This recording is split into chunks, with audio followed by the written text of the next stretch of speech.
Everyone, welcome to my channel, guys. Again, we are here, guys, to learn something new phrasal verb. But I will tell you something new types of sentences here with phrasal verb. Yeah, dog tired और dead tired. जी हाँ, dog tired आप सुनते ही लगेगा आपको कि कुत्ते की बात हो रही है यहाँ पर। ना ऐसी गलती ना करना, मैं कई बार कह चुका हूँ कि आप guys word to word translation मत करिएगा। डॉग टायर्ड मतलब हो गया थका हुआ कुत्ता नहीं होगा। डेड टायर्ड मतलब मरा हुआ थका हुआ नहीं होगा। आपको अच्छी तरह पता हो कि डेड का मतलब तो मरा हुआ होता है, टायर्ड मतलब थका हुआ। तो क्या मरा हुआ थका हुआ कुछ समझ में आ रहा है? कोई मीनिंग नहीं निकलेगा अगर आप वर्ड टू वर्ड ट्रांसलेशन करते हैं तो।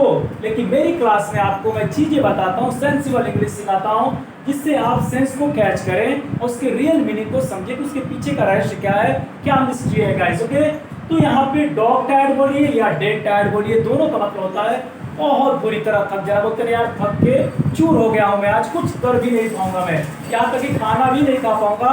लोग आते हैं और लेट जाते, कहते हैं यार मैं थक के चूर हो गया हूँ। कुत्ते की तरह थक गया है वो। कुत्ते की तरह थकने का मतलब क्या होता है गाइस? आपने देखा होगा कुत्ते जब गर्मी के मौसम में थक जाते हैं तो कहीं बैठ के जीवा निकाल के और हाँफते रहते, लार चुआते रहते, ठीक है।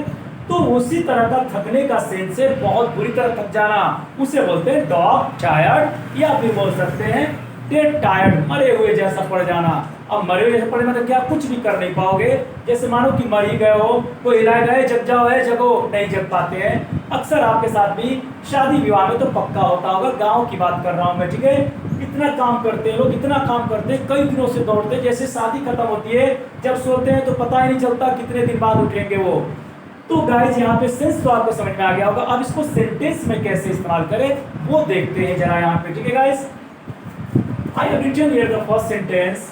10 मील दौड़ने के बाद वह पूरी तरह थक गया था। थोड़ा सा एडवांस ये वर्ड है और थोड़ा सा एडवांस सेंटेंस में मैंने लिख दिया है ताकि आपको कुछ नई नॉलेज मिल सके। 10 मील दौड़ने के बाद वह बुरी तरह थक गया था।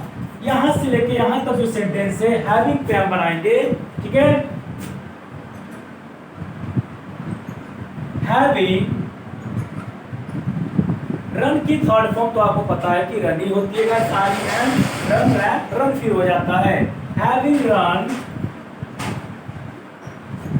10 माइल्स, मिल्स जिसको मील बोलते हैं ना गांव में, मील 10 मील, 15 मील, 20 मील, 1 मील, 2 मील, इंग्लिश में से माइल्स बोलते हैं।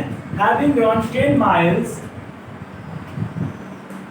वह बुरी तरह थक गया था, मतलब वो थका हुआ था वो बुरी तरह से। ही was dog tired. He was dog tired. Having run 10 miles, he was dog tired. तो गाइस 10 मील दौड़ने के बाद having run 10 miles कह सकते हैं। उसके बाद वह बुरी तरह थक गया था, he was dog tired.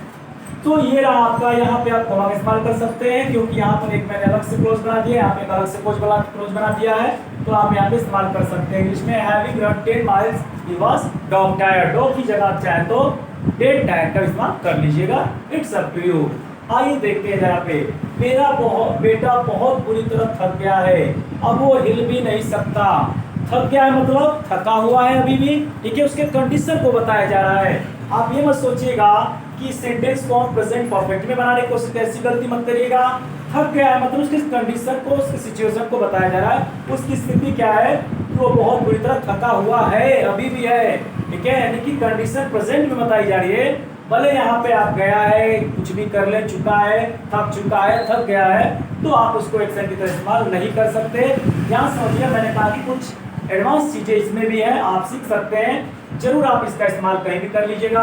10 mile दौड़ने के बाद, खाना खाने के बाद, ये करने के बाद, कोई भी चीज किसी चीज के एक दूसरे के बाद ऐसी हुई है तो वहां पे आप हैविंग से इस्तेमाल करते हैं, ठीक है गाइस। तो आइए इस सेंटेंस को देखते हैं। मेरा बेटा बहुत बुरी तरह थक गया है।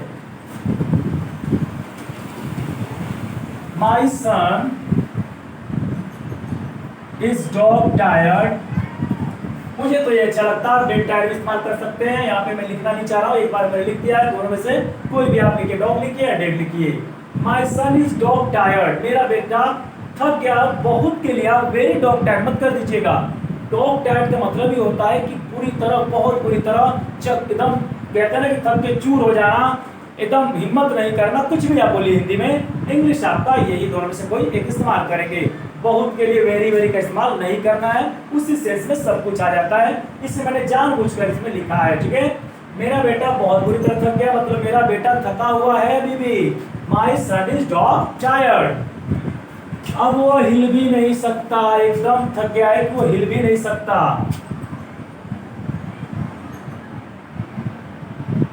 अब ये तो बताने की जरूरत नहीं होगी, उम्मीद है कि कैन का इस्तेमाल करते हैं, ठीक है, सकता के लिए। नहीं कुछ कैपेबिलिटी नहीं है किसी की। If any person is not capable to do anything there we use can. Okay guys, अगर वो कैपेबल है करने के लिए, क्षमता है उसके पास, तो कैन लगाइए, क्षमता नहीं तो कैन नॉट लगा दीजिए, निगेटिव में आ गया।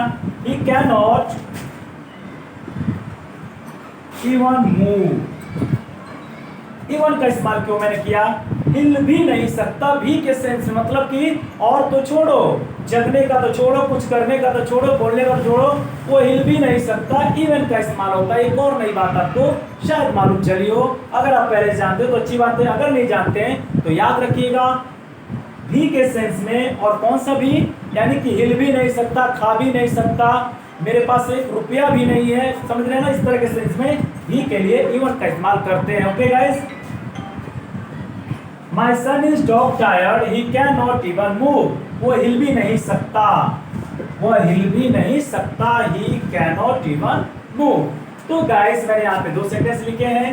एक में मैंने हैविंग का इस्तेमाल करके आपको पार्टिसिपल में बना दिया है। पार्टिसिपल आपको नहीं पता, कोई बात नहीं, बस याद रखिएगा किसी भी एक्शन के बाद कोई एक्शन हो रहा हो उसके बाद में तो हैविंग का इस्तेमाल कर लेते हैं। Having run 10 miles, he was dog tired. 10 mile दौड़ने के बाद वो बुरी तरह थक गया था, यानी थका हुआ था, थक गया था, थक चुका था, जो भी आप कह लीजिए, वाज डॉग टायर्ड बताया जाएगा वहां पे। मेरा बेटा बहुत बुरी थक गया है, थका है, थक चुका है, ठीक है, तो बताएंगे my son is dog tired. अब वो हिल भी नहीं सकता, यहाँ पे नाउ का इस्तेमाल करेंगे क्योंकि यहाँ पे अब भी है, तो यहाँ पे नाउ मत भूलिएगा, अब के सेंस में नाउ का इस्तेमाल कर लेंगे। एक वर्ड मीनिंग आपको चुना था, लिख लीजिएगा, my son is dog tired, he can not even move now. अब वो हिल भी नहीं सकता। गाइस आपको ये कैसा लगा सेंटेंस, आपको कैसे लगे? मैंने कुछ अलग अलग तरीके के चाह कि आपको सिखाऊं, इसमें हैविंग का भी कुछ इस्तेमाल आपको मैं सिखा पाया। उम्मीद है कि आप सीख पाए होंगे। इज और वॉज के बाद डॉग टायर्ड एक आपको लगाया गया एडजेक्टिव के रूप में, थका हुआ होना किसी कंडीशन को बता रहा है, तो इस तरह के इस्तेमाल मैंने आपको करके सिखाया है।